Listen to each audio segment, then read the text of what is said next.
that when one person becomes infuriatingly grounded and calm and does not take the bait, it has a trickle-down effect.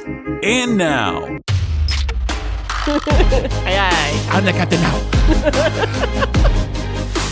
Coming to you from the K2 Studios in San Diego, California.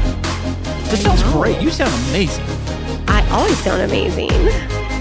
It's the world famous Everybody's hitting off like BFFs. Kris and Kristine Show.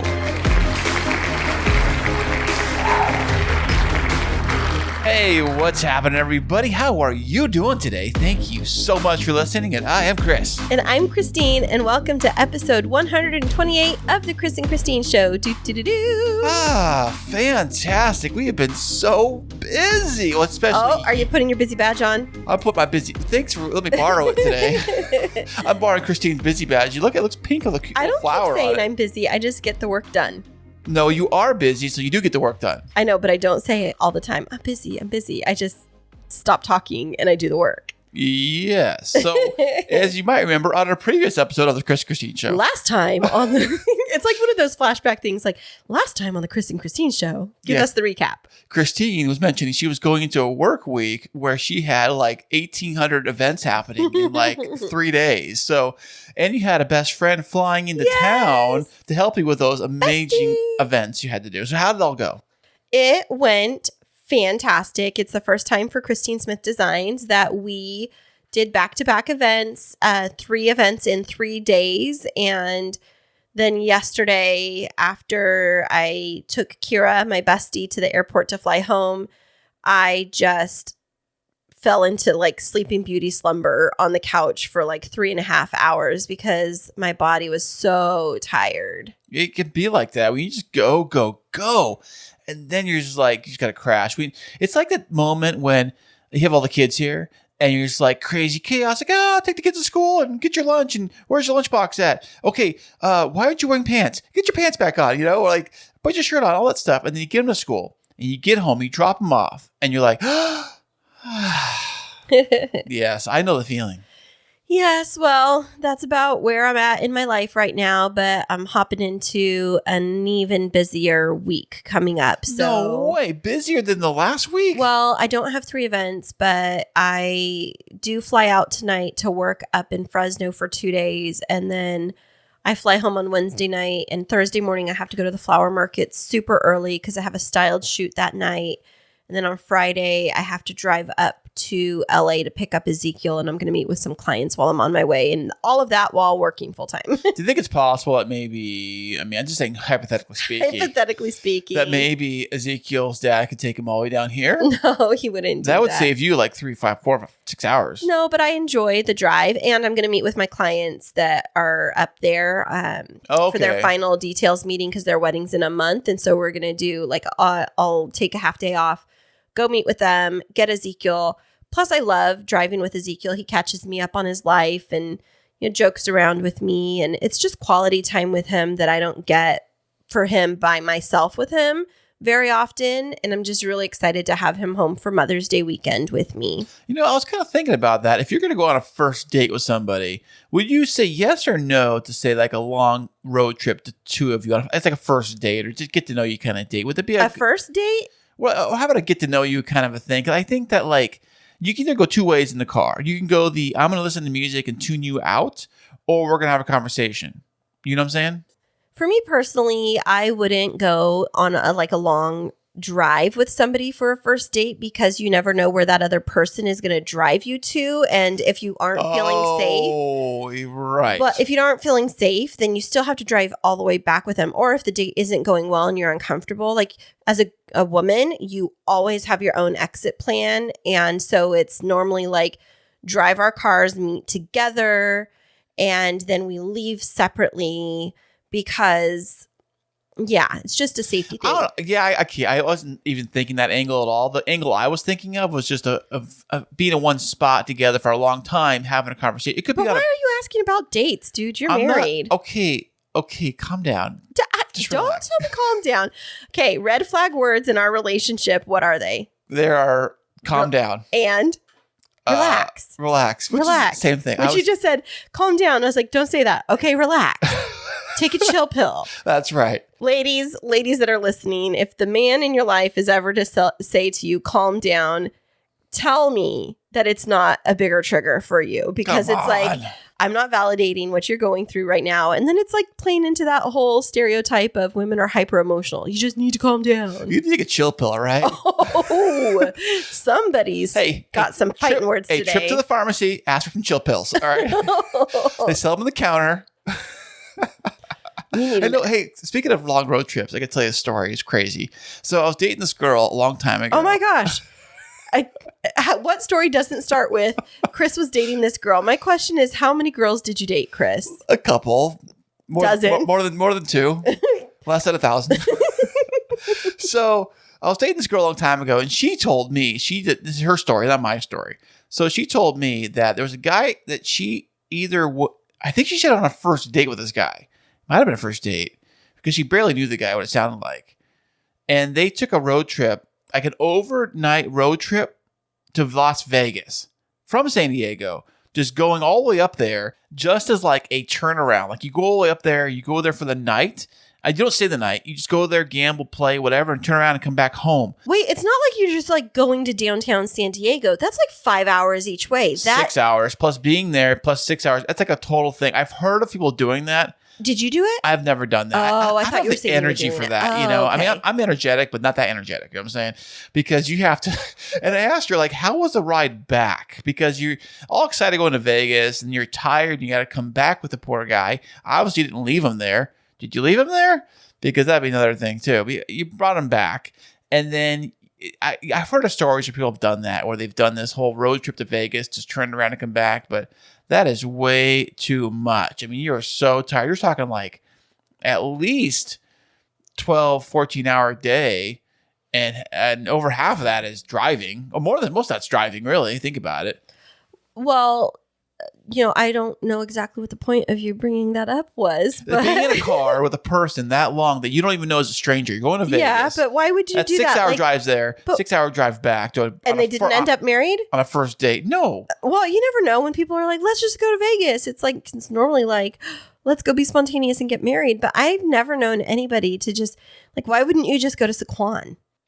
Well, I don't know, because Vegas is cool. Because Vegas is Vegas, This is like a long time ago, I mean, you go there for the bars, the clubs, whatever. I mean, Vegas is a cool place to be, Yeah, but to take somebody 6 hours for a first date, like, I'd rather you take me to Disneyland. It's about the same. Well, that's kind of the same concept. Say you went to Disneyland on a first date. I would totally go to Disneyland on a first date. But you would meet them there or drive together? I could drive up to. I mean, it's like from us an hour and 20 minutes. That's not. Like, you're in the middle of industrialized area. If I really needed to get back to San Diego on my own, I could. If you were paying for my ticket, I would totally go. Although I remember, so speaking of dates and going places, you and I had only been dating for a couple of weeks, and we decided to go to Universal Studios and take the boys with us. Well, that was with all the kids. Well, it's different. We have all the kids together. There's more to the story. Let me tell my part of the story. I'm curious. What happened? So you asked if I wanted to go to Universal Studios with you, and if Ezekiel and I wanted to go to Universal Studios with you and your boys. And I was like, that is so sweet of him.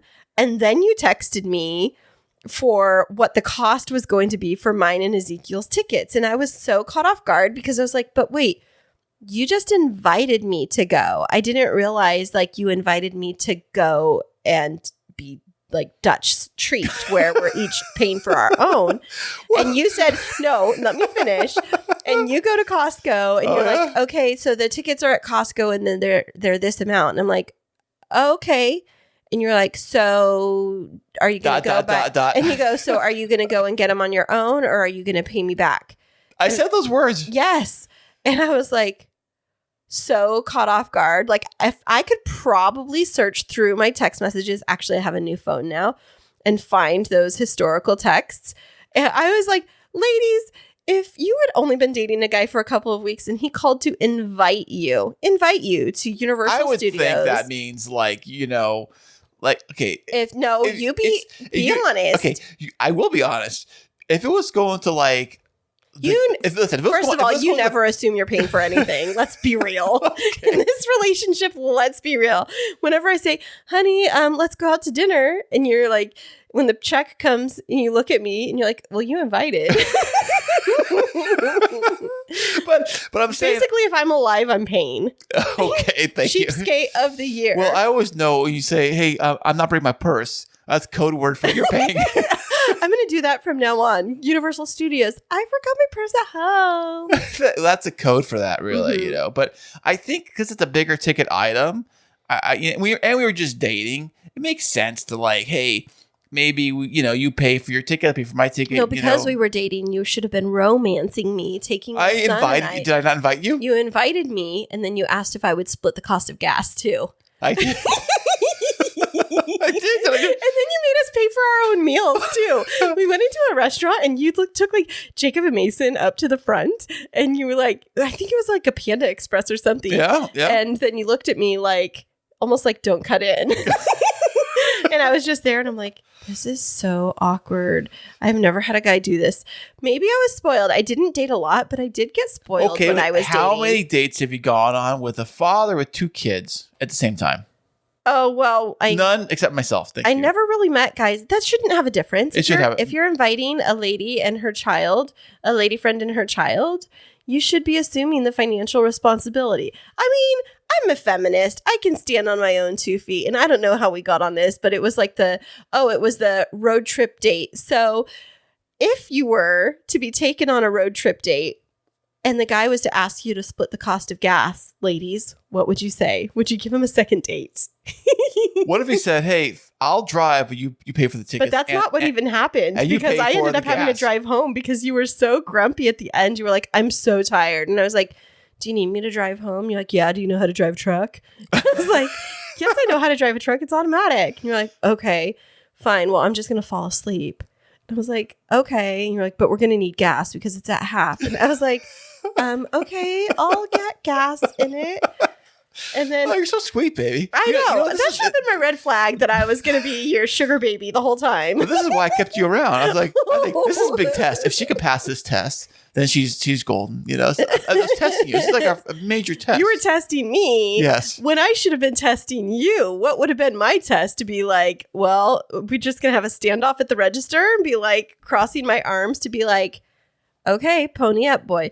You know what? It's interesting, though, because we've been pretty cut and dry about finances since we first got together. Like, we split the cost of almost everything, and it's not even really like an argument or a discussion. It's just kind of like, I don't assume you're going to pay my way. You don't assume I'm going to pay your way. We just kind of like always have been like, yeah, it's, we'll each pay our way, and it's not a thing, right? Speaking of that, I was kind of wondering, we are married now, so it's different, I think, than when you're just dating, like your first or second date. It's kind of awkward. It's always awkward, I think, now.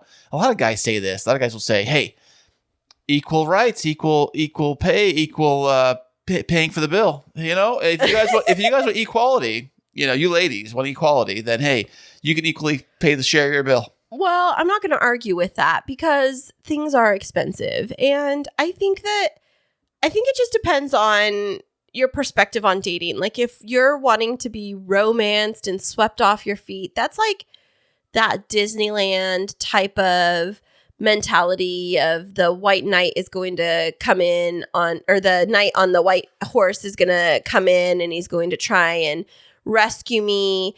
I don't need anybody to rescue me. I can pay my own way. I'm okay with that. And I think I've been okay with that from the beginning. I think the Universal Studios situation was a little bit awkward for me because you actually invited me to go, but I didn't know how. You know what? Let me finish. Okay, sorry. But I didn't know how to ask about the purchasing of the tickets, and I felt awkward because that was very expensive. And I was like, oh my gosh, he invited us to go to Universal Studios. Like, that's like a couple $100 for Zeke and I. Like, what do I do? Am I going to pay for the meals all day? But at that point in time, we were both running 2 separate households. And I know like money was tight for me and money was tight for you. And I think it worked out just fine because I could spoil Zeke a little bit and like do some little things for him and then like buy a little thing here and there for Jacob and Mason. Like, we got those gigantic Simpsons donuts for them and they loved those. But yeah, it was just interesting. And I don't know how we got on this. I think it was your question about the first date road trip. Right. Like, would you take a first date road trip with somebody, and how awkward would that be? Especially if you're fighting on the way back. Because, like, I can imagine, like, if it doesn't go well, like, at the place you go to, that road trip back has got to be, very ugly. It happens with couples all the time, not just fighting on road trips, dating, but yeah, married couples. I'm sure it probably leads to divorces and things of that sort. Bad road trips. Well, I would think. I know. Like they say, money is always a big cause of divorce, but I would think also a bad road trip has got to be a good cause of a divorce. I'm not sure, honey, but it's a very interesting discussion, and I know that we're going to have two experts on the show today that are divorce coaches that are going to talk to us a little bit about navigating that road to and through and out of divorce, and we're going to be back with them right after this. Teachers, do you ever have these feelings or have been told these things? Do you want Kleenex for your classroom? Maybe you should think about buying your own, with your own money. You get the summer off, you can have a second job. Do you really need a pay raise? Oh, do you need to use the restroom? Maybe you can do that in the 3 minutes while students are changing classes. Boy, sure hope your room doesn't descend into Lord of the Flies in that time. Oh, things are going pretty good for one. Surprise! Budget cuts. Well, you're in luck because we've got a book just for you. Hi, everyone. It's Katie Kinder, educator, speaker, and author of Untold Teaching Truths. I invite you to purchase my book and join this journey as we talk about the wild world of public education. Part memoir, part strategy. It is available on BookBaby, Amazon, or wherever books are sold. Teach on, warriors. We've got this. And welcome back, everybody. Today we have not one, but two fantastic VIP guests with us. They are life coaches and co-founders of Best Self Media. Welcome to the show, Kristen Noel and Bill Miles.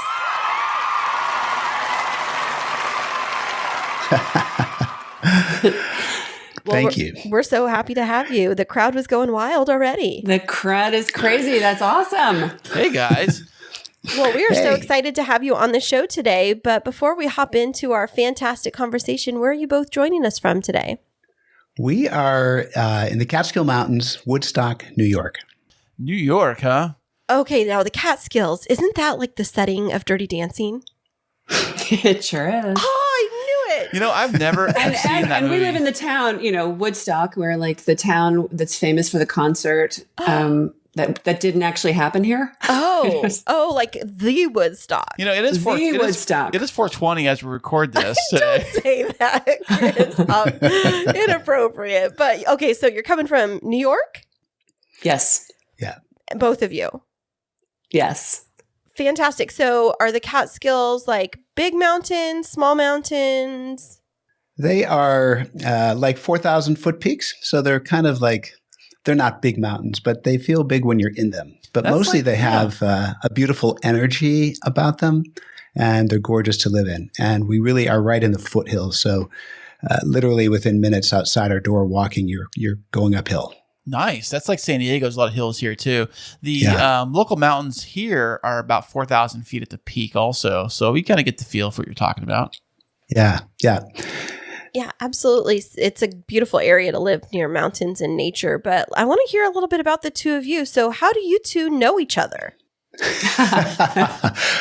Well, I'll start a little bit. I'm sure Kristen will finish with more finesse.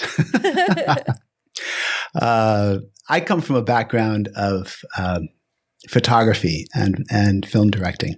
And there was a stylist who I worked with for many, many years. She was kind of my regular crew member. And at a certain point when I was going through divorce, she became aware of that and said, "Oh my goodness." And she didn't know, but when she learned, she said, when you're ready to start dating again, I've got someone for you to meet. Ooh. But it turns out it's somebody who I had actually met before with her because she had brought Kristen in as an assistant stylist steaming clothes in the back of an RV and so forth, on a couple of jobs. We never developed any relationship other than courtesy on the set. But when our friend said, I've got this friend for you, I said, okay, does she have a name? Yeah, Kristen, or Kitty is what we call her. Kitty. And well, now you're really outing me. My God. All the totally secrets are coming out. And I was like, Kitty. And she said, yeah, the tall one in the back of the RV? And I was like, oh my goodness, yes, the cute one. Ooh, and there you go. That sort of piqued my interest. And then, it wasn't too much longer after that I arranged a special meeting in New York and talked to my friend and said, maybe you'd like to connect us. And there it went. Ooh. Okay, so the plot thickens. So the two of you, are you an item? You want to hear the real version? Yeah. Okay, this is Kristen's version. I do. No, I don't. It's funny because I think it's when you're not looking, you find, right? Mm-hmm. I was literally at a point in my life where my life had completely imploded. I was involved in a really messy situation. And I kind of felt like, I'm never going to be in love again. I'm never going to be happy again. And I was sort of hiding. And I had a previous career as a model. Really the last thing I wanted to be doing was like helping my friend in the back of a location van on a set where anybody might like recognize me and say like, oh my goodness, like God, how the mighty have fallen kind of thing, like look where she is now. But I was really grateful at that point. I was sort of like just stepping into rebuilding my life. And I was grateful to my friend for the opportunity to pick up some side gigs and was making money wherever I could. And, the last thing I was looking for was another relationship. And I really believed like that ship had passed. That was like, that was done. I mean, I was way too young for that to have happened. But, when you've been through those kinds of experiences, you just feel like, that's, I guess I just am unlucky in love. Or my ship has sailed. Yep. Yeah, my ship has sailed. How old were you, Kristen, when you were going through that? I was probably about 39. Oh, yeah. Okay, so you're hitting that 40 number. You're like, over the hill. Yeah. Yep. Yeah. And I had many lives because I had started my modeling career when I was 15 years old, and I had a 15-year career around the world. And funny enough, Bill and I've always talked about this. We think like we've probably crossed during those fashion days. We definitely probably crossed paths, just didn't know each other. And but it's funny if you could ever like really track that. If there was ever a map of like where if you were in the same places at the same time, kind of thing. But I guess it's all about timing, right? So the two of you are together. Then I mean, this is kind of dun dun dun. Are you an item? Yeah, well, we've been together for 17 years now. Okay. Wow, okay. So, we were kind of trying to read between the lines on that. Yeah, sorry. This is a very long best friends for all we know. We'll jump ahead. We have a merged family. I've got 3 children of my own, and Kristen had 1. Okay. And they were both young at the time. Kristen's at the time we met, he was 5. My kids were, 5, 8, and 10. And so now they're adults. And that's one of the things is that we have seen both of us experience really kind of dramatic and for different reasons, divorces. But we've seen the impact on our children all very differently. And now as adults, how they are, still impacted and still kind of unpacking it and making sense of it all and how it's impacting them now. So definitely. I think that from what Kris and I have experienced, that divorce impacts kids differently, especially based off of where they're at in their age. And the way that parents navigate through it. And I know that similarly to the two of you, we've both been through pretty toxic divorce dynamics well before we found each other. And it's definitely a really interesting journey. Yeah, Kris, go ahead. So were you guys married long before you guys got divorced? Yeah, 21 years for me. Wow. Oh, wow. That was long. Kristine, what was yours? Like, me? Yeah. Sorry. Go ahead, Kristen. We got a lot of Chris's, Kristines, Kristens, Kitties, I'm sorry. You go ahead. Oh, yeah. That question was for you. I was married for 11 years. But what about you, Kristen? I was just trying to do the math on that. I think I was married about 7 or 8 years at that point. Okay. And then Kris, what about you? How long? I'm trying to do math on it too. Now I think about it. It was probably 5 years, maybe. Was it that long? I think so. I had to do the math on it, really. Yeah, it's a really interesting going through divorce and all of the different dynamics. And I have a couple of friends that one just texted me yesterday saying, I just found out today that my divorce was finalized on last Monday, and I didn't even realize it, and is now going into, the child support process and navigating all of that, like what she's obligated to pay for her previous spouse, and another friend who's just kind of in the early stages of it. And it's just so painful and messy to watch friends going through it and to kind of float back into what that was like for myself. How did the two of you make your way through it to be able to come out and be healthy on the other side?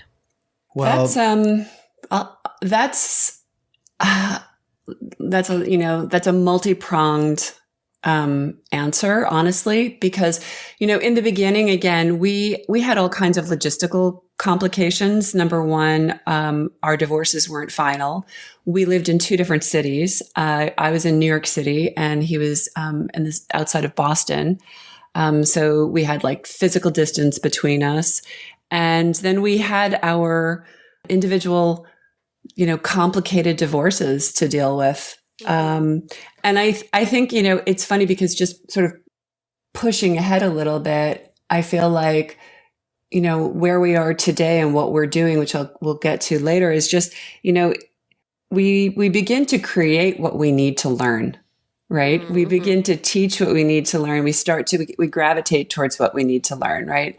And I mean, honestly, when I was in that process, and I'll just let Bill speak for himself, but it's like, I didn't really have a lot of access to holistic, healthy, conscious advice and people to turn to.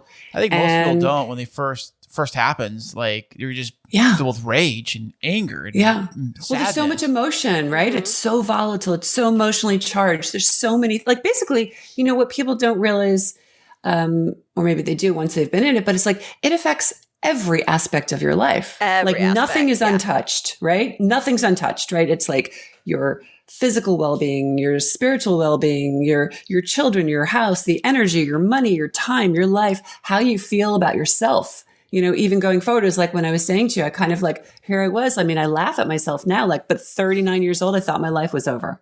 Right. I really thought like, okay, this is as good as it's going to get, Yeah. Hey, Bill, how old were you when you got divorced, Bill? 44. Okay, so you were later in life. I could not imagine life ahead. I just couldn't. I was in a dark cave. It's like, oh my God, this is the end of it. This is the end of life. Here it is. Well, because you were mentioning the number of years that you'd been together, that was almost half of your life. And so when you've been with someone for that long, it's hard to even remember what life was like before them, because sounds like you got married in your early 20s. Is that correct? Yeah. I got married right out of college. Oh, yeah. 22. Same here. Look at you guys. Right in that same boat. And Kristen, how old were you got married? Pause. Now this is like a whole math, equation here. So yes, we like to quiz 39 and let's say 39 minus 8, Yeah, so early 30s. Yeah, okay, early so you 30s. waited to your 30s before you got married. Do you think that it makes a difference as far as divorces go if you get married, say, in your early 20s versus someone who gets married in their early 30s? Well, I have a double whammy because I've been divorced twice. Okay. Oh. So I did get married very early. I was like one of these girls who didn't date, I married. Oh, got it. So interesting. I did get married to a fellow model, and we were together for like 13 years. I was married probably 7, again, the 7-8 kind of period of time, and then got married again and had my child. I definitely think that it's extremely hard to get married when you're 20, even when you're 30. I didn't know who I was when I was 30. I mean, I give a lot of credit to the young people today because I think there is an evolution of consciousness, and I think there's more information and there's more conversations. But it's really hard to know who you are and to make that decision. I mean, we don't get married to get divorced. It's not a caveat or a way out. Or if this doesn't work, I'll just, exit strategy. Right. I mean, nobody goes into marriage thinking, well, maybe this won't, maybe I'll just end up divorced. So I think it's really hard. I think obviously, definitely, Kris, I to answer your question directly, I have a son who just turned 22. I hope that he doesn't get married for, many, many, many, many years. Yeah. Right. Many. That's what we say to our boys. We have 3 boys between the two of us. I have a 17-and-a-half-year-old and Kris has a 9 and 12-year-old. So together we have 3. But I was thinking, oh my gosh, my son is only like 4 years younger than I was when I got married and 5 years younger than what I was when I had him. And I was like, amazing, right? Yeah, no, I'm not ready for that. Like, are you ready to be a grandma? No. Yeah, exactly. No, definitely this is the not. thing. I mean, we, have our own parental opinions on what our children should and shouldn't do, right? And I definitely don't want my kids to get married as young as they are right now, which isn't that young. It's sort of early to mid-20s. My oldest is 28. But that said, they will do what they want to do, just like we did. And I think what's more important than the age is where you are with understanding who you are. Right. And some, that's a good people one, hit honey. that at a different. Well, thank you. I think it's true, though. I have, for example, one son who is extraordinarily out of touch. I mean, I hate to be judgmental this way, but it appears to me. Kris is all the time. Out That's of okay. touch with who he is at his core and what he wants and his purpose. And I have another son who, at his tender young adult age, is extraordinarily in touch, or at least seeking to learn. So when you understand who you are, then I think you can make better decisions for your life about life partners. Okay. Simple as that. Yeah, For most of us, that comes later in life. You don't want to wait too long, and then the whole child thing becomes a burden because it's a lot of work. Right. Well, I agree with what you're saying. I think about, Kris and I have talked about this before. I'll let you speak for yourself in a minute, Kris. But when I got married, I graduated college. I was a full-time teacher, even though I was only 22. I, had an income, was pretty well established in my church, and had been dating my previous spouse for 3.5 years. I felt like I knew what I was doing and, very focused and in control. And we had a pretty successful marriage on the surface, and then completely blindsided out of left field, like my whole life imploded. And for me, it didn't feel like it was this like gradual decaying of a relationship. It was this all of a sudden like nuclear explosion from the inside out, where it was just betrayal. And now you're faced with, what do I do? We worked for the same employer. We went to the same church. We did everything together. And like you were saying, Kristen, then I was at this point of, I never thought this was going to be my life. And now literally everything is going to change, from my house to, whether or not I still want to work with this person. So am I going to have to find a new job? I'm leaving my community, leaving my church, all of that. And I was left completely reeling. And then add to that, being in a very, I want to say, religious kind of background, fearing the judgment of others by going through a divorce and feeling like I was going to be wearing a scarlet letter of, now I'm a divorcee. And what does that mean? Do I now, am I abolished from the community? Right. Yeah. Am I going to be shunned? Am I going to be judged because I didn't stick it out, even though, biblically, quote unquote, if you see me here, I'm doing my little quotes. Biblically, I had grounds for a divorce, but it was just, I was the first. I had one aunt that had been divorced before that. I didn't know how to walk through it. And so I found myself like, I don't know, hopping myself up on therapy. I was like, how many therapists can I see right now? Because somebody's got to help have the magic bullet of how I navigate this without completely losing my mind. I can totally relate to what you're saying, honestly. And you think about that, all of that added pressure on top of the trauma you were experiencing, right? It's just like, it's not what you need. It's not. And it's why people stay stuck It's why people self-medicate. It's why people don't leave. Yeah. And, no judgment. Everybody's got to make those decisions and walk through those valleys. But it really is about being honest with yourself. I found myself very much in your story when you were describing that. I was like, that was me. Check, check, check. Yep. But what I did find ultimately was really my way out of it. And I, similar to you, did not have anyone in my family who'd been divorced. Really, the way I found my way out was actually identifying what my role had been in it. And though I was a victim to some crazy circumstances, it sounds like you were as well, the role that I played was not seeing the red flags. And the little, there were seeds, there were little hints along the way. Where had I betrayed myself?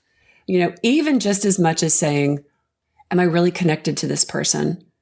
Is this my soulmate? Is this someone who really sees me, and really understands me and really is like, what I love to use the term dream keeper.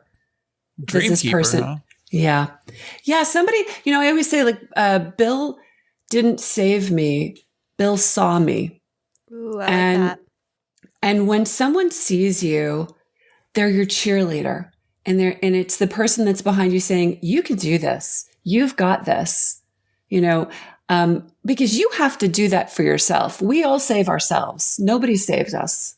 I don't care if it's when you're going through the crisis of divorce and you think like, oh my God, I'm never going to be able to pay for my house. I'm never going to be able to support myself or my children or this or that.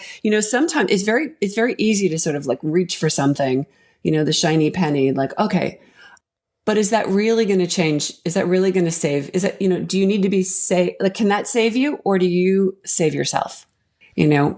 So we both had children going through the divorce. Kristine's child, Ezekiel, how old was you when you got divorced? 10. 10. My kids were I wanted one in diapers, and the other one was 4. Yeah, 5, really little. Really little. So what is the biggest mistake that parents make when you're going through a divorce with children? Well, there are several, but I think one of them is trying, and it's unwitting, but when you start going through divorce, there is a period, we like to call it the first 100 days, the early stages, where you've crossed that line that you are going to separate. It's imminent, right? Or maybe you've already filed or whatnot, but there's no going back. And it's an incredibly emotionally charged time. And, you depending on the circumstances, you could be angry, vengeful. You could be feeling shame and guilt. You could feel just sadness or hopelessness.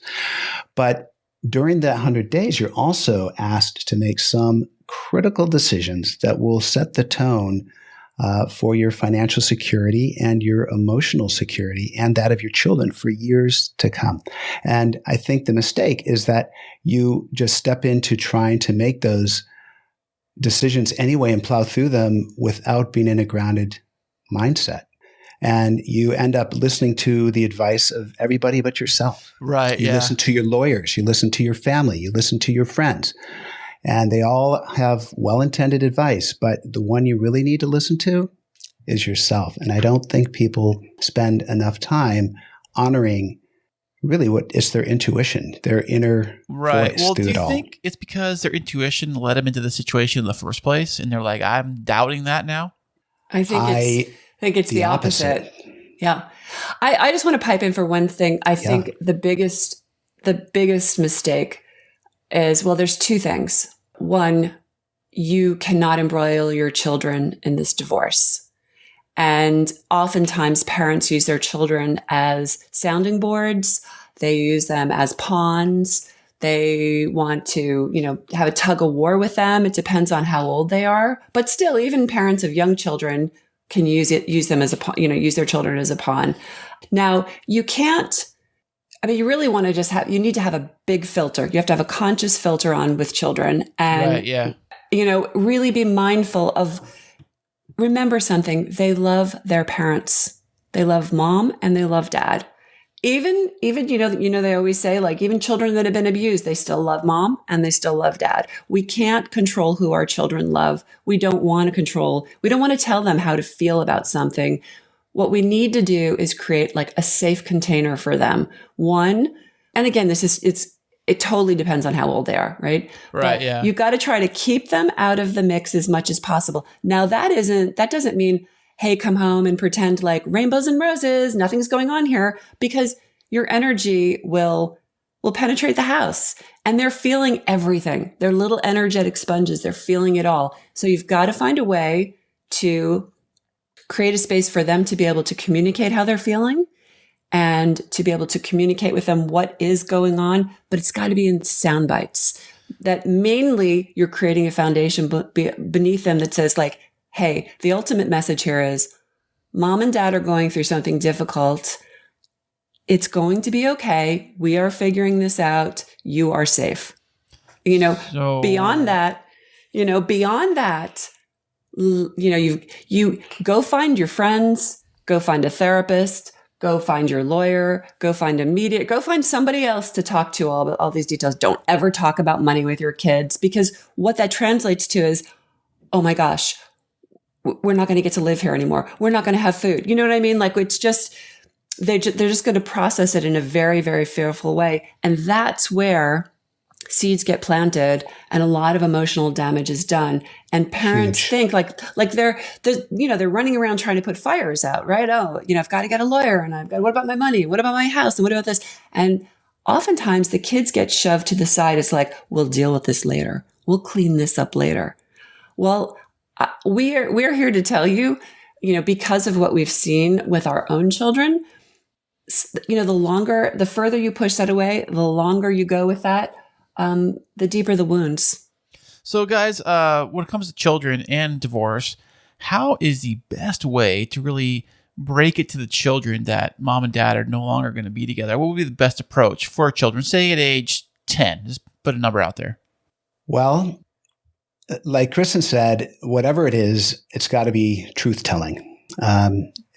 In age-appropriate sound bites. To a degree. You have to, well, it has to be truth, but in what is appropriate for that age. Doesn't mean you have to tell all, not at all. But what you present has to be truthful. Gosh, age 10? That's where they kind of know, but they don't know that all the, you know what I mean? Right. Yeah, and that's also when they have a lot of fears because their social structure is going to get upset. And they're concerned at that point about their outward appearances and whatnot. I would say, honestly, you want to share truth.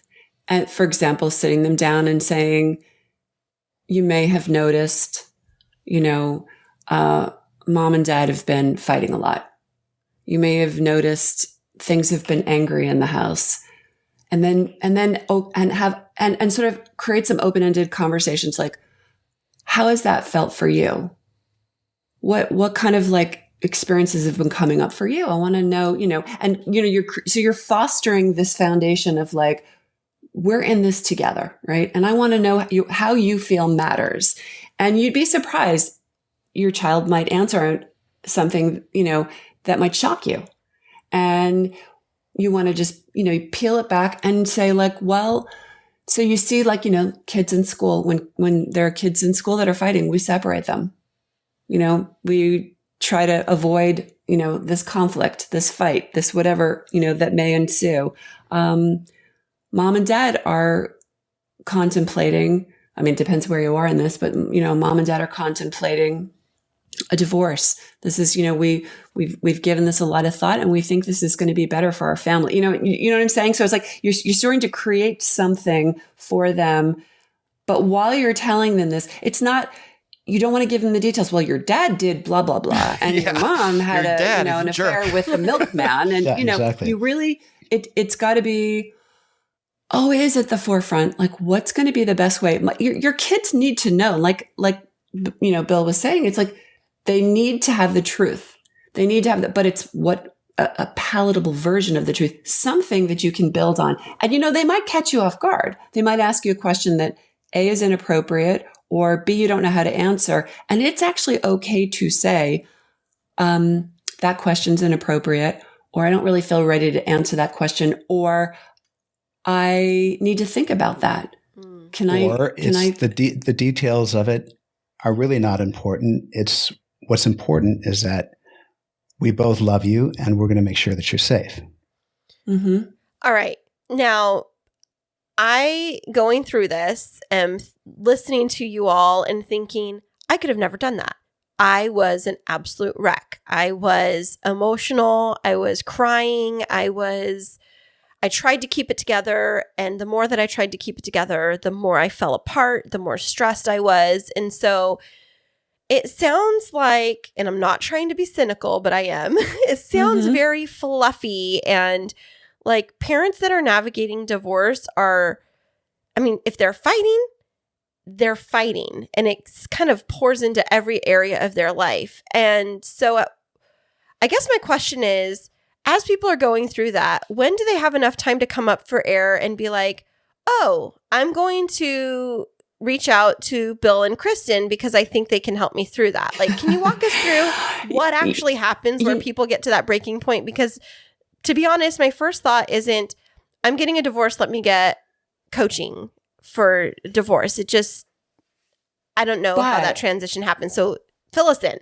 Okay. But first of all, if someone had said to you, you just described to me a really common scenario. Yeah. And by the way, I totally agree with you and was in that scenario with you.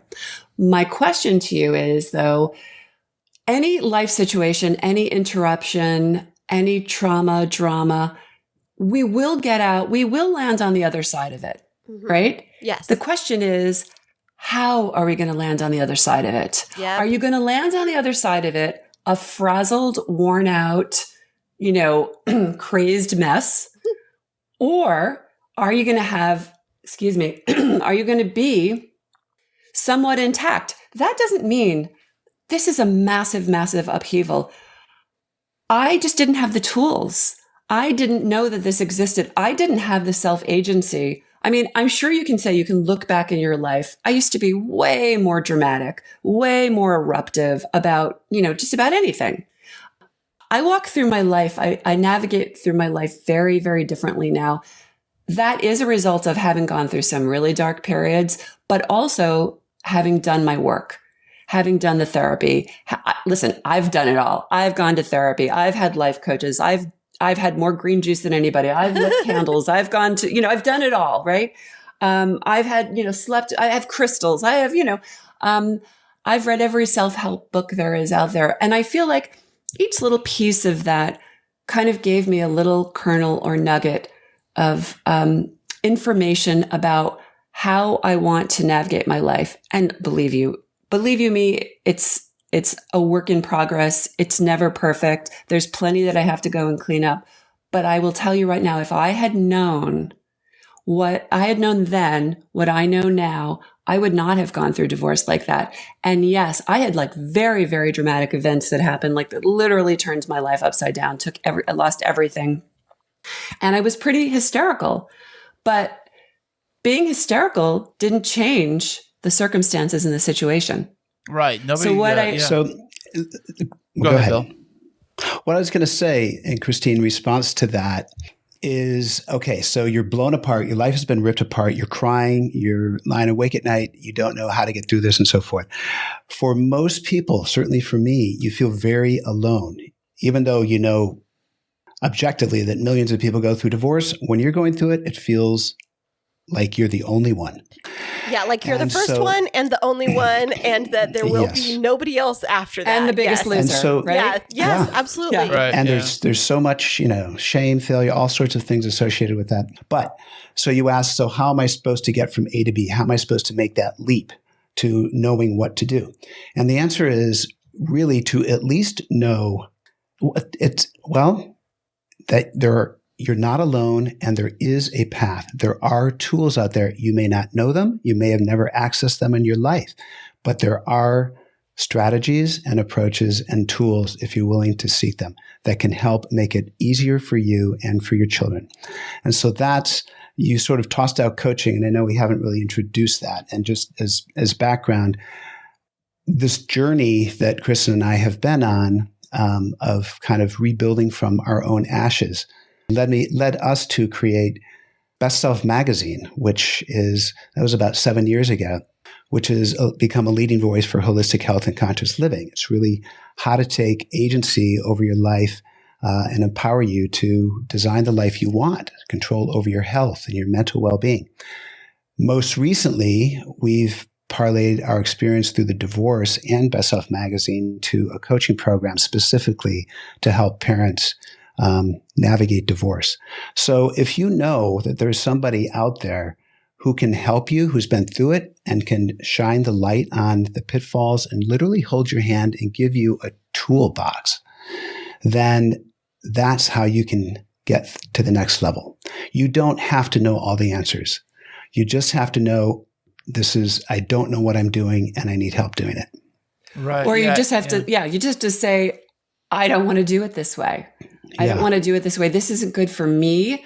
And Kristine, to your point, I was like, hysterical. I actually went into, it was so severe physically that I went into early menopause. Oh, wow. That's how shocking, because we are interconnected beings. You cannot separate yourself, body, mind, and spirit.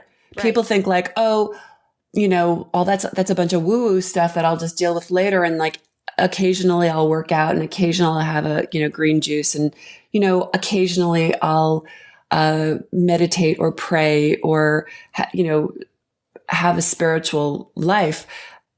We can't, we're not intended to live life like that. We are holistic beings, and one bucket, is off kilter or empty.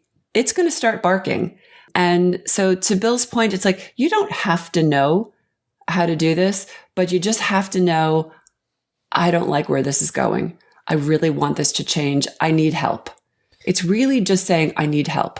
And again, Bill and I have been on this journey. We basically had to teach ourselves. We had to learn what we needed to teach ourselves. We started to create what was really feeding us. And then we just realized like, this is just such powerful work to really help people wake up to the interconnectedness of their lives and how that impacts everything.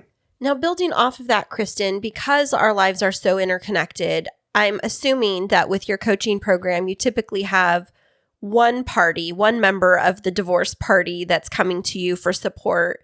How are they able to navigate their divorce if their partner isn't also participating in the coaching? Because we're thinking of, moving through with less anxiety, with it not being as volatile.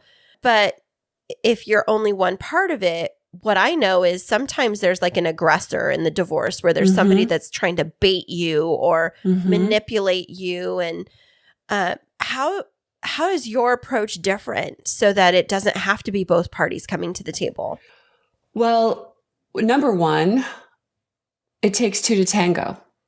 Right. So if one partner doesn't show up for the dance, there is no dance. So once again, it's about self-agency. So if I let you get me worked up and hysterical, if I react to everything and give you my power, then I'm dancing with you. Then I'm allowing you to provoke me. I'm allowing you to steal my power, and drive this. I know that is extremely difficult. In really contentious divorces, sometimes you just can't communicate. And you have to have all your communication go through a lawyer or a mediator. Yeah, I've heard that. Didn't you say that with Kristine? Did you say that with your divorce? You guys had to go through a lawyer to talk to each other? No, that's not how it happened.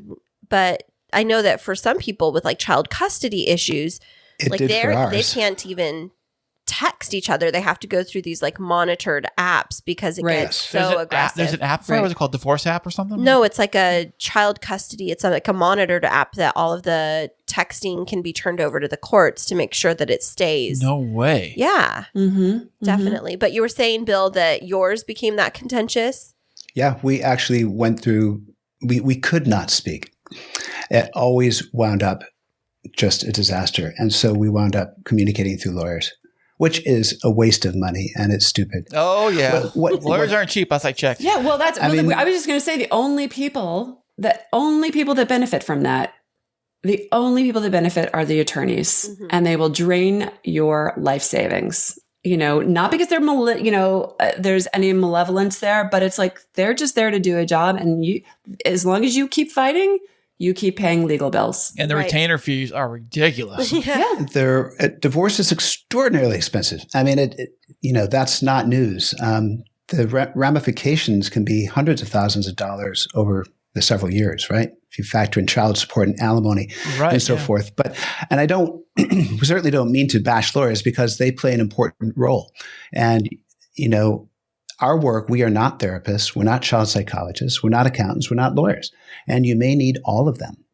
But we guide you through the process so that you can manage that team so that it doesn't go on forever and doesn't have to cost, an unending amount of money. Speaking of money, one thing I always heard about growing up, and this may be true or not, is that one of the leading causes for divorce is the money talk, or money in some facet of money seems to be everyone's fighting for money, or money's being spent where it's not supposed to be going, and causes a divorce. And you're fighting over money at the beginning and you're fighting for money at the end. Exactly.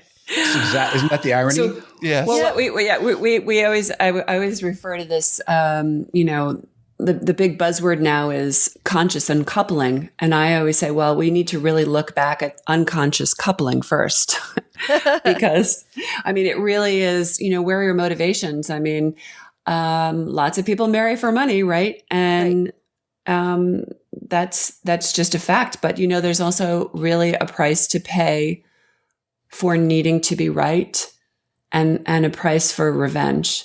And unfortunately, people that are going to, grasp onto that are just going to be, stuck in a spin cycle, and they're going to come out pretty beaten up, and nobody wins in that. And particularly the children will really suffer witnessing that. Right. Yeah. Poor kids, But I had an epiphany now. I was thinking about this, is that I was thinking like marriage relationships, you can almost compare them to careers and jobs. Like some people marry said for money. Even though it may be a really horrible relationship, but you stick with somebody because they make X amount of dollars and whatever. And then, but they may be an abuser and horrible. You could have a job where you make good money, but your boss is a jerk. You make you do horrible things. And you can't stand it. It could be the same thing. And people stay in careers for 20, 30 years, just like they stay in marriages for that long too, just to ride it out until they, I don't know what they're waiting for, the sunshine at the end of the rainbow, I guess. But it's a really good point, Kris. I never thought of that parallel like that. And some people just fear change, or they fear, again, like, what am I going to do after this? If you think of that career parallel is, well, this is all I've ever done. It's all I know. Right, yeah. I've only worked for this one employer. I don't want to start again from the ground up. It really comes down to our ability to understand that we can create the lives that we desire, and only we say when it's done. Like if we're saying, oh, I'm too old for love, then we're sending that out into the universe. And that's what's going to come back to us is, this negativity. And what's interesting is in just reflecting on this past weekend. So Kris and I, over Easter, we actually, because we share our kiddos with the other spouses, we've really been working hard on the co-parenting dynamic. And we actually just went to a baseball game on Sunday for Easter Sunday with our two littles and their mom and her fiance and us. And we just sat in a row and we had fun, and it was all six of us. And I was just looking around thinking like, I never thought, like, I get along decently well with my former spouse, my son's father. But, sitting with Kris thinking, hey, did you ever think when you were going through your divorce that you'd be sitting in the row at a pro baseball game celebrating Easter together with your ex-wife and her boyfriend? Maybe. I don't know. I don't know. I'm pretty It friendly. is remarkable. I'm pretty friendly, though, with my exes, even though we've Exes, plural. Exes, yes. Well, I've been like ex-girlfriends and things of that sort. Yeah. I'm pretty friendly for the most part, even though some horrible things have probably been said and have been done.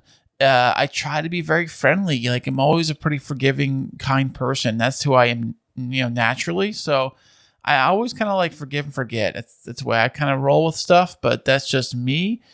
It doesn't always work for everybody, I would say. It's a gift for your children, though, if you think about it. It really is a gift. And it's actually a gift for all of you.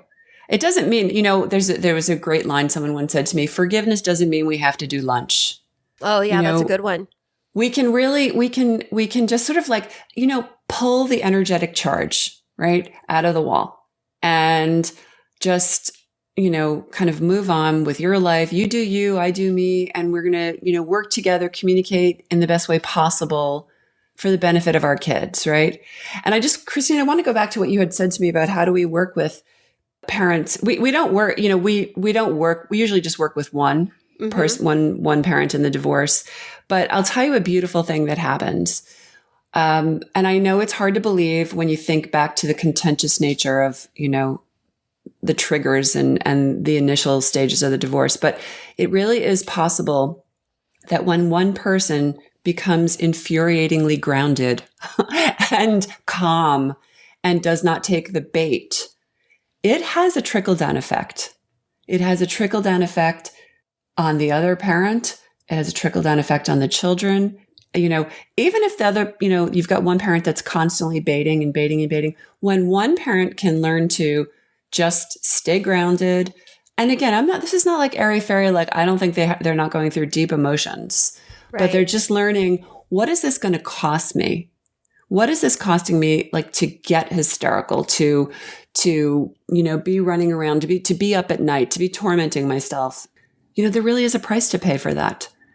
So it does. When we get one person on board and they are conducting themselves in a way that feels really resonant with them and their house and their children, it has trickle-down effect. And that's the beautiful part. We in an ideal world, in a utopia, that second parent would get on board. And we do have a couple of things in our program that we actually try to encourage some of that extension of the olive branch on behalf of children. And you know what? We don't control everything. Miracles can happen. Right. Even in the worst situation. If you can be sitting at a baseball game with people years down the road that you were, in a highly contentious divorce with, you never know what's possible. Exactly. Right? Yeah. And thinking through what you've just been mentioning, you talked a little bit about the program that you both offer, but let's dig a little bit deeper into that. So I was reading that you call it something about intuitive divorce processes. So can you tell us what the name of your program is and how our guests would engage with you if they were to come to you for your services? Sure. I'll dive in on that. So it's called Best Self, like be your best self, intuitive divorce. And it's under the umbrella of our Best Self magazine, Best Self Media. And the intuitive part is because we really anchor our teaching method, our coaching method, in empowering our clients to strengthen and listen to that inner voice, to really develop their own agency, their intuitive power to control the outcome. And it's within all of us. Most people for many, they've never tapped into it. For many going through divorce, it seems way too woo-woo, but it's actually very strategic, and there is a method to get there. Anyway, to how to engage with us. Well, the best first step is we have a free masterclass. It's about a 45-minute webinar that really outlines a strategy to start that any parent going through divorce, especially in their early stages, can use to take control of their divorce that will help them save time in the divorce, money, and a lot of heartache. So we have a website for that, and it's called bestselfintuitivedivorce.com. And if you go to that page, you will see a link to go to that masterclass. There's also an option to book a free call, which we will do happily to talk parents through the issues that are confronting them, the stakes that are confronting them, and a path forward. No, it's just like a sample call. But you guys, you said earlier, are not legal experts. You're not lawyers. You're not doctors or therapists. Correct. Okay, that is correct. Just so that they know when they do make that call, and say, "Well, you guys said this, and you guys are lawyers, but you're not." No. We are life coaches. Okay, we are the Sherpas to hold your hand and guide you up the mountain. Okay. And as I said, you may well need legal advice and therapy and child psychologists. They all play a role. This is a different role. Gotcha. Got it. And so, like, how long is a typical engagement with the two of you? Is this something where it's, indefinitely we're working together for a year, or is it kind of a rapid program? It's a 12-week program. And that's what we have kind of figured is a kind of the sweet spot for people to wrap their head around this concept and really make valuable internalized changes in their life that will set them up. Now, your divorce may take far longer than that. I mean, the average divorce takes 11 months. If it goes to trial, it's 18 months, and in many cases longer. But it sets you up to make grounded decisions, to handle your children and nurture them in the best possible way, to take care of yourself in the process so you can actually thrive during divorce and certainly set yourself up for a beautiful life beyond. That's what it's all about. So it's a 12-week coaching program, and it's a group program. We found that working with a small group is far more beneficial for clients than one-on-one. Because they get to learn from other people's experiences. Like kind of like AA does? Exactly. Yeah. Exactly. Right. Another thing is, we've actually, but the basis of coaching really is having someone hold your hand and guide you to solve your own problems. This is really about creating some, sustainable tools. So that, you could actually even say, these are tools for any life adversity, for dealing with, none of us go through life unscathed. We never know what's going to happen, whether it's, an illness, it's a divorce or whatever. But we need to acquire life tools and skills so that we can navigate that and get to the other side of whatever it is without being a frazzled, rundown mess, right? And so as we were creating this, we realized, wow, these tools actually are life navigational tools. You could apply them in many, many ways. Absolutely. Now, I will say that when I was navigating my divorce, because I said I was like the first that I felt had gone through it in my family, other than one aunt that I had, I was really at a loss of how to navigate it. And then my therapist had found this, it was a yoga retreat, which I'd never done yoga.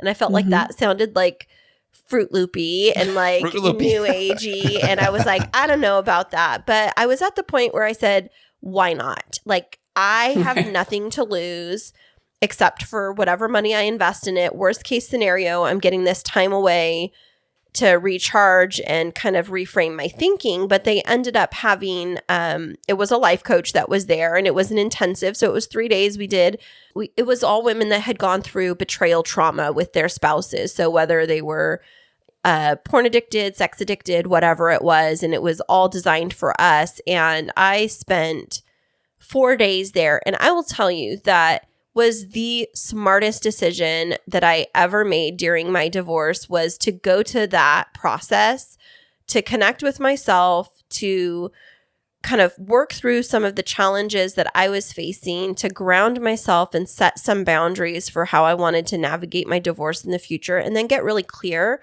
on what that future was going to be. When I came back, I felt confident in my decision to make a professional change in my career.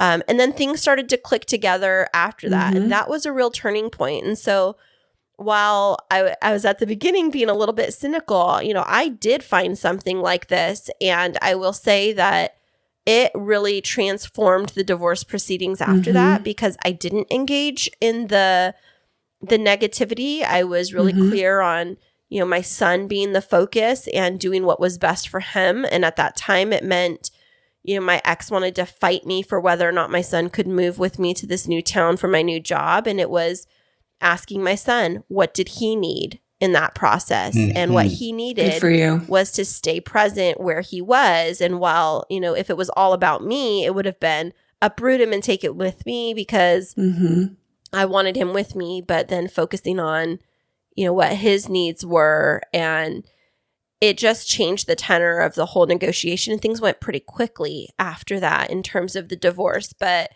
I hear what you're saying and I see that there's a really big need for it. I almost wish like attorneys would wrap this into their retainer. Like, okay, here, I'm going to help you through this process. But my job isn't just to get you divorced. My job is to help you stand up on your feet stronger on the other side. And it's almost like that's not their job. Right. I know it's not, but it's like, okay, I think about, I'm a wedding planner now. So I think of like, I provide certain types of services. Some of it is like setting my clients up with their vendors. But then I do have conversations with them about like, are you going to go to premarital counseling and things like that? I'm full service. I think that we should have like a full service divorce service where it's like, we shouldn't be afraid to have these conversations, right? I love that you bring that up because you know what? First of all, we're not working against attorneys. Right. And actually, smart attorneys know that if they can work with their clients and keep them grounded because I mean, poor divorce attorneys, they listen to hysteria beyond hysteria. I mean, oh my God. Oh, and emails that they get like, so-and-so is out on the date already. You know what? I know. Can you believe that? That's a podcast idea. I'm just thinking of it right now. They call it divorce calls. No, but it's really true. And I think that actually when we can eliminate this notion that's a competition. There's no competition between a life coach and a divorce and attorneys. It's actually really creating connection and community that's going to support the divorcee through this process. It's synergy. It really is. So I love that you brought that up. And I think it's a really, really important point. The problem is that and life coaching in this capacity is a fairly new concept, but these other professionals live in their silos, the accountants, the attorneys, the therapists, and so forth. And a coach can help bring it all together, can guide you through the team and get the most out. One thing that you said that I love, Kristine, is that you were on the fence when you had no idea what to do. And then this yoga retreat idea was presented to you. But there was a voice inside you. Like we started this conversation a while ago where you said, this is not working for me. I don't know what the solution is, but I'm open to try something. Right. I'm open to seeing things differently. I'm going to sign up for this and see what happens. And you followed it. Yep, and you followed absolutely. it. I went out on a limb and I took a risk. And so speaking of that, we may have listeners right now that are kind of in that in-between point where either they're just starting a divorce, they're spinning their wheels, maybe they just don't want to feel yucky anymore and they want some help. Where can they find out more about you and the services that you offer? Well, I just kind of gave that and I'll just give it again. Specifically, bestselfintuitivedivorce.com. That will explain our program and give you an opportunity to watch the free webinar, which will take you on a much deeper path. And if that resonates, then there's an opportunity to book a call with us. Fantastic. And see if it's a fit. I will drop That's as simple as that. I'll drop that into the show notes of this episode. Yeah, perfect. And what would your words of wisdom be for any of our listeners that are finding themselves on the brink of divorce or at the first steps of divorce when they really are at that point that we talked about, Kristen, where it's like, I feel like my life is completely over. Mm-hmm. What would be your words for them? I would just honestly ask them not to future trip, not to try to solve all the problems of the world right now, not to force themselves to think that they have to have the answers and that life is over. I think they should just focus on, does this feel good to me right now? Is this where I want my life to be? Is this how I want to feel? And if the answer is no, and you want more, and you don't know how to do it, like we don't know what we don't know, right? Mm-hmm. Just reach out. It doesn't have to be to us, but reach out to someone. Not someone that's going to shame you, not someone, not someone that's going to make you feel like, well, you're the only person in our family and that's going to be, a scandal. Reach out to someone that's going to just sit down next to you and hold your hand and let you know that there's something more and that happiness is possible. And I also really want people to know that we can use the things that happen to us. We don't have to be used by them. And if you can just hold the faith that even when things fall apart, endings are beginnings. And we get to decide, like, what do we want that to be? And what am I going to do with it? And it's not about erasing the past. It's not revisionist history. It's just, what more do I want with my life? And exactly. You know, and really, it's, you know, we've used this word a lot today. I don't think I've said this word so many times, but like self-agency, like just knowing that you can write another chapter. You can rescript the future. You can decide where your life goes, no matter how bad it feels. Trust me, I have been low. I have lost everything. I have been bleak and like really been, you know, down in the dumps. But if you could just like, I don't know, just grasp onto a little morsel of faith, wherever you derive that faith from, hold on to that and let it grow. That is such sage advice. We want to thank you so much, Kristen and Bill, for being on the show with us today. Yeah, thanks, guys. Thank you for sharing your wisdom. And to all of our guests that are listening, whether or not you're navigating divorce or you have a family member or a friend that is navigating it, check out our show notes from today. Find out how to get connected with Bill and Kristen and get yourself on your way to having a more positive approach to your divorce. Thanks so much for being with us today. Thank you so much. You guys are awesome. Hey there, K2 crew. We love having you as our loyal listeners. To keep up to date with what's happening behind the scenes, check us out on social media. Yeah, you can find us on Instagram and Twitter. And don't forget to follow our Facebook page. Yeah, tag us in your favorite fun stories, and guess what? You might just end up on the show. Ooh. You know, that was so fantastic having Bill and Kristen on the show, talking about divorce and helping strategies to help you navigate and figure out that process. Absolutely. I felt like I learned a lot from them about relationships and that what they offer could be of great benefit to a lot of our listeners, don't you? Right. And sad as it may be, divorce is a real thing that people really have to be aware of. And I mean, we all went through divorce. I went through divorce. You went through divorce. Everybody went through divorce here. So it's something that is on your radar, you know, you would think about and having to deal with it and the emotions that really go with it. And that you really need someone there helping you out and not to just be like, you know, flying off the cuff with whatever emotions, letting it be your guide. Right. Now, I was reflecting as they were talking through, like, what are the steps that you take to help keep our relationship healthy so we don't get to that point of, you know, going through another breakup of a relationship? First off, number one, numero uno, is that I love you so much. Oh, thank you. And you're my angel. Thank you. And I feel like you love me so much, and I'm your angel. So, well, you're a character in my life. I don't know if you're an angel all the time, but we'll say you're my mischievous, like Dennis the Menace, but you're still so cute. Sure. Thank you. Thank you. I appreciate that so much. You know, I just have fun with you, babe. I really do. Thank you. We're like my best friend, you know. And I'm like your best friend? You are like my best friend. So Am I not your best friend? You're my best friend. I guess you are my best friend. You're like my best friend. That was so California. It was, like, totally.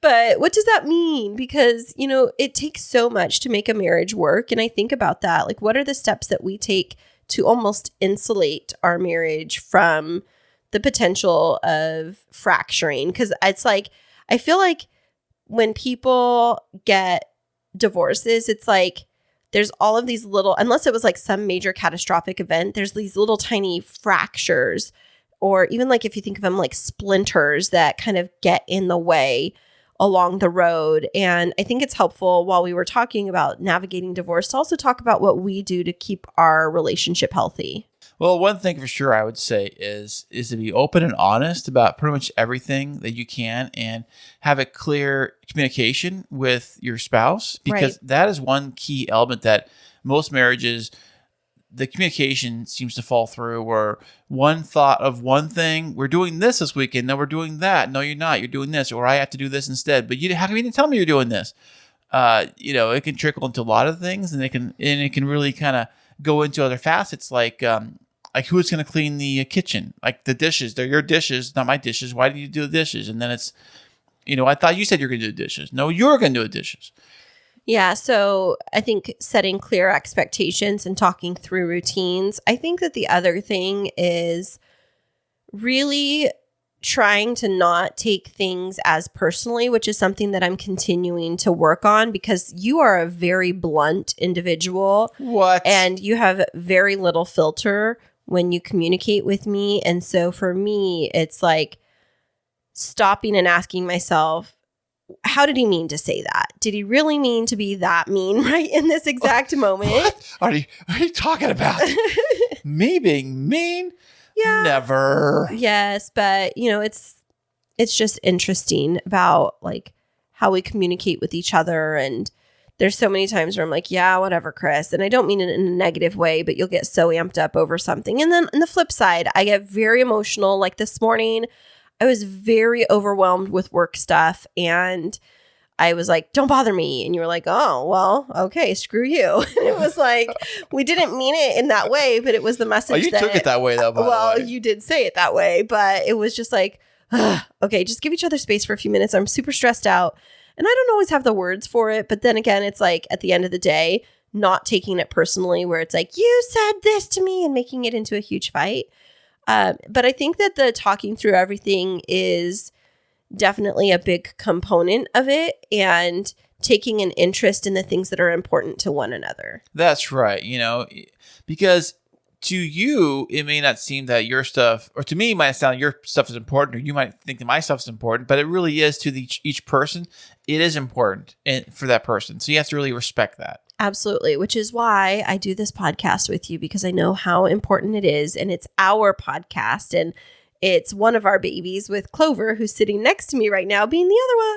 That's right. Hey, Clover, you want to get on the microphone and say something? Say hi? No, she's doing so good right now. I know. Look at that. She was whining earlier. It's because she could hear my voice and she wasn't near me. She's a very needy little baby right now. Oh, and she looks like such a little rat. Don't call her that. She's going to hear that. It's going to mess with her self-conscience. Because we had Clover get a haircut recently, and now she looks like everything has been cut down really tiny. You really get to see how small she really is. Yeah, she's teeny tiny. But, I think that encouragement to our listeners who are going through relationship transitions or navigating challenging situations in their marriage is, to really try and focus on communication. And I think that one of the things when you and I had gone to a couple of counseling sessions when we were newlyweds to try and help us navigate was focus on cleaning up your own side of the street, where it's like if you try and fixate on what the other person is or isn't doing, it's going to get you angry and bitter. That's so much easier said than done. It is. Because you always want to point outward towards everything else. Like it's your fault. It's their problems. They're the ones screwing this up. It's them. And you realize, well, what about you? Like, what are you doing? You're not Mr. Perfect, even though I am Mr. Perfect. Yeah. Well, I just think that we've got to continue to focus on putting in the work every day. And whether you're going through, like I said, a divorce, or whether you're sticking it out, that just put in the work on yourself. And I think that that's going to go a long way in being the best version of yourself, whether you have a partner or you have lost a partner. It's just, taking care of you is the number one thing, right, Kris? Absolutely. That is fantastic. That's well said, baby. Did you write that down? I did. That was, words of wisdom from Kristine and Clover today. Right. Clover, hey, you doing, baby doll? Huh? What you up to? She just is looking here. She's just like sitting right next to me, but wish you all could see her right now. So to follow along with more of our adventures and more of the fantastic guests that we have, where can they find us, Kris? You can go on the old interweb at chrisandchristineshow.com. And you can find us on Instagram and Twitter. And you can find out more information about Kristen and Bill in today's show notes. Definitely give them a follow, check them out, reach out for a consultation, and just get on your way to your best divorced self, right? Absolutely. And we'll see you all here next week.